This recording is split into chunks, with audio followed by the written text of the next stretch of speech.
DJ Maa Studiø, Maa Studiø. क्या बात है सर, क्या बात है सर, क्या बात है, ये बात है। નમસ્તે, જય માતાજી, હર હર મહાદેવ, જય શ્રી કૃષ્ણ મિત્રો આજના વિડીયોમાં આપણે ડીજે વોઇસ કેવી ના એડિટ કરવો અને કેવી રીતે બનાવવો ડીજે વોઇસ તે આજે આપણે શીખવાના છીએ મિત્રો જે પણ એપની જરૂર પડશે તે તમને ટેલિગ્રામ ચેનલમાં મળી છે, તો પ્લીઝ જેને ટેલિગ્રામ ચેનલ જોઈન ના કરી હોય તે જોઈન કરી લેજો। તો ચાલો મિત્રો વધારે ટાઈમ વેસ્ટ ના કરતા આજનો આ વિડીયો શરૂ કરીએ। મિત્રો તમારે આ પ્લે સ્ટોરમાંથી આ એપ ડાઉનલોડ કરી લેવાની છે અને જ્યારે ઓપન કરશો ત્યારે આ રીતનું તમને ઇન્ટરફેસ એનો જોવા મળશે મિત્રો। ત્યારે સૌપ્રથમ તો અહીંયા તમારે જે નામ ડીજેમાં બોલાવવું હોય તે અહીંયા લખી દેવાનું છે મિત્રો। તો ઉદાહરણ તરીકે મેં લખી દીધેલું છે ડીજે મા સ્ટુડિયો અને ત્યારબાદ અહીંયા આવો ઇન્ટરફેસ જોવા મળશે। ત્યારે જે વોઇસનો ઓપ્શન છે ત્યાંના ઉપર ઓકે આપવાનું છે અને અહીંયા સૌથી પહેલો જે ઓપ્શન છે ત્યાં અને અહીંયા સિલેક્ટ કરીને અહીંયા જે છેલ્લો ઓપ્શન છે ત્યાંમાં જવાનું છે મિત્રો। ત્યારબાદ મિત્રો તમે અહીંયા જોઈ શકો છો કે પહેલું સેટિંગ, બીજું સેટિંગ, ત્રીજું સેટિંગ અને ચોથું સેટિંગ। તો અહીંયા પહેલું સેટિંગ જોઈએ તો કે 0 181, બીજું સેટિંગ છે 00 અને ત્રીજું સેટિંગ છે 016 અને ચોથું સેટિંગ છે 1800 અને 800।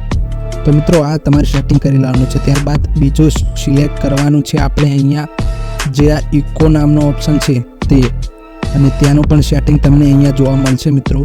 જો પહેલું સેટિંગ છે 60, બીજું સેટિંગ છે 600, ત્રીજું સેટિંગ નથી કરવાનું, એ રીતે રાખવાનું છે। ચોથું સેટિંગ છે 550, પાંચમું સેટિંગ છે 00 અને ત્યારબાદ સેટિંગ કરીને નીચે જે એપ્લાયનો ઓપ્શન છે તે આપી દેવાનું છે। બંનેમાં આપણે સેટિંગમાં એપ્લાયનો ઓપ્શન છે તેમાં આપી દઈશું સેટિંગ કરીને મિત્રો।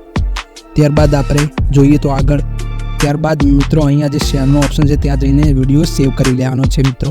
ત્યારબાદ આપણે અલાઇટ મોશન એપ ઓપન કરીશું અને અહીંયા જે ઓડિયો જે હાલ બનાવ્યો તે અહીંયા ઇનપુટ કરીશું અને અહીંયા તેનો એક ડુપ્લિકેટ પણ અહીંયા કરી દઈશું મિત્રો। ત્યારબાદ આપણે અહીંયા જોઈ શકો છો કે કેવો વોઇસ બન્યો છે આપણો। DJ Maa Studiø. DJ અહીંયા મિત્રો જે ડીજે બોલ્યું તેટલું આપણે કટ કરી દઈશું અને આ ઓડિયો જે છે તે પાછળ લઈ જશું જ્યાંથી આપણે ખતમ થાય છે ત્યાં અને ત્યાં લઈ જઈને જે આપણે હાલ કટ કર્યો ઓડિયો તેને જઈને 50% એનો વોઇસ કરી દેશું મિત્રો। અને ત્યારબાદ આપણે જોઈએ કે કેટલો તફાવત આવ્યો છે બંનેમાં, તો આપણે હાલ ઓપન કરીને જોઈએ। DJ Maa Studiø, Maa Studiø. DJ Maa Studiø, Maa Studiø. જોઈ શકો છો કે ઓડિયો થોડોક હવે અલગ રીતે દેખાઈ રહ્યો છે। તો મિત્રો અહીંયાથી જઈને એક્સપોર્ટ કરી દેવાનું છે મિત્રો અને સેવ કરી દેવાનું અને અહીંયા આ એપ ઓપન કરી લેવાની છે મિત્રો ડાઉનલોડ કરીને તમારે। અને આ એપ ઓપન કર્યા બાદ અહીંયા આવો ઇન્ટરફેસ જોવા મળશે તમને। ત્યારે અહીંયા જે ઓપનનો ઓપ્શન છે ત્યાંમાં જઈને હાલ જે વિડીયો હતો તે અહીંયા ઇનપુટ કરવાનો છે મિત્રો। ત્યાંના ઓપ્શનમાં જે ઓપન વિથમાં જઈને અહીંયા ઇનપુટ કરી દેવાનું છે મિત્રો। તો અહીંયા આપણે થોડું એડિટિંગ કરશું મિત્રો। DJ Maa Studiø, Maa Studiø. DJ Maa Studiø, Maa Studiø. તો મિત્રો અહીંયા આપણે હવે 3 ડોટમાં જઈને જે ઇફેક્ટનો ઓપ્શન છે તેમાં જવાનું છે મિત્રો અને ત્યાં જઈને મિત્રો અહીંયા એક ઓપ્શન હશે નોર્મલાઇઝ ઓપ્શન છે મિત્રો, તેમાં જવાનું છે અને થોડુંક ઓડિયોમાં આપણે એડિટ થઈ રહ્યું છે મિત્રો। હવે પાછું આપણે જોઈએ કે 3 ડોટમાં જવાનું છે મિત્રો ફરીથી એકવાર અને ત્યાં આપણને ઇફેક્ટનો ઓપ્શન મળશે અને ત્યાં નીચે ઓપ્શન હશે એકનો ઓપ્શન હશે ત્યાં અહીંયા સિલેક્ટ કરીને ત્યાં સેટિંગ કરી લેવાનું છે મિત્રો। અને આ સેટિંગ તમે સ્ક્રીનશોટ પણ લઈ શકો છો, કદાચ આ કામ આવી શકે છે મિત્રો। તો આ સ્ક્રીનશોટ તમે પાડી શકો છો મિત્રો। આ સેટિંગ તમારે કરી દેવાનું છે અને ત્યારબાદ સેટિંગ કર્યા બાદ એપ્લાય કરી દેવાનું છે મિત્રો અને એપ્લાય કર્યા બાદ ફરીથી 3 ડોટમાં જવાનું છે મિત્રો અને અહીંયા જે એક ઓપ્શન હશે ઇફેક્ટનો તેમાં જવાનું છે મિત્રો અને ત્યારબાદ તમને એક ઓપ્શન મળશે તમારે નીચે એક્યુરેશનનો ઓપ્શન તમને દેખાતો હશે તેના ઉપર ક્લિક કરવાનું છે મિત્રો અને ક્લિક કરશો એટલે તમને ત્યાંનું થોડુંક સેટિંગ હશે।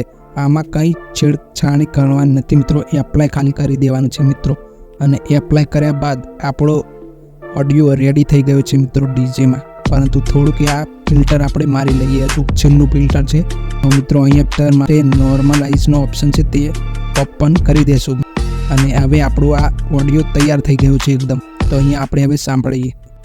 DJ Maa Studiø, Maa Studiø. DJ Maa Studio. Maa Studio. તો હવે આ ઓડિયોને આપણે સેવ કરશું. તેના માટે સેવના ઓપ્શનમાં જશો અને અહીંયા તમે જે ફાઇલનું નામ આપ્યું હશો તેના સેવ થઈ જશે મિત્રો. તો અહીંયા જે સેવનો ઓપ્શન છે તેના ઉપર આપીને આપણે આ ઓડિયો સેવ કરી લેશું મિત્રો.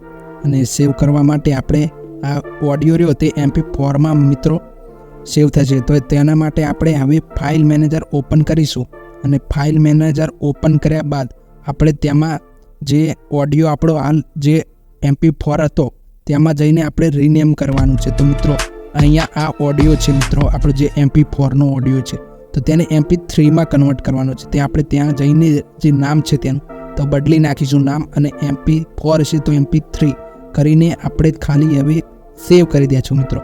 તો અહીંયા તમે જોઈ શકો છો કે આપણે MP4 હતો જે તે MP3માં કન્વર્ટ થઈ ગયું છે મિત્રો.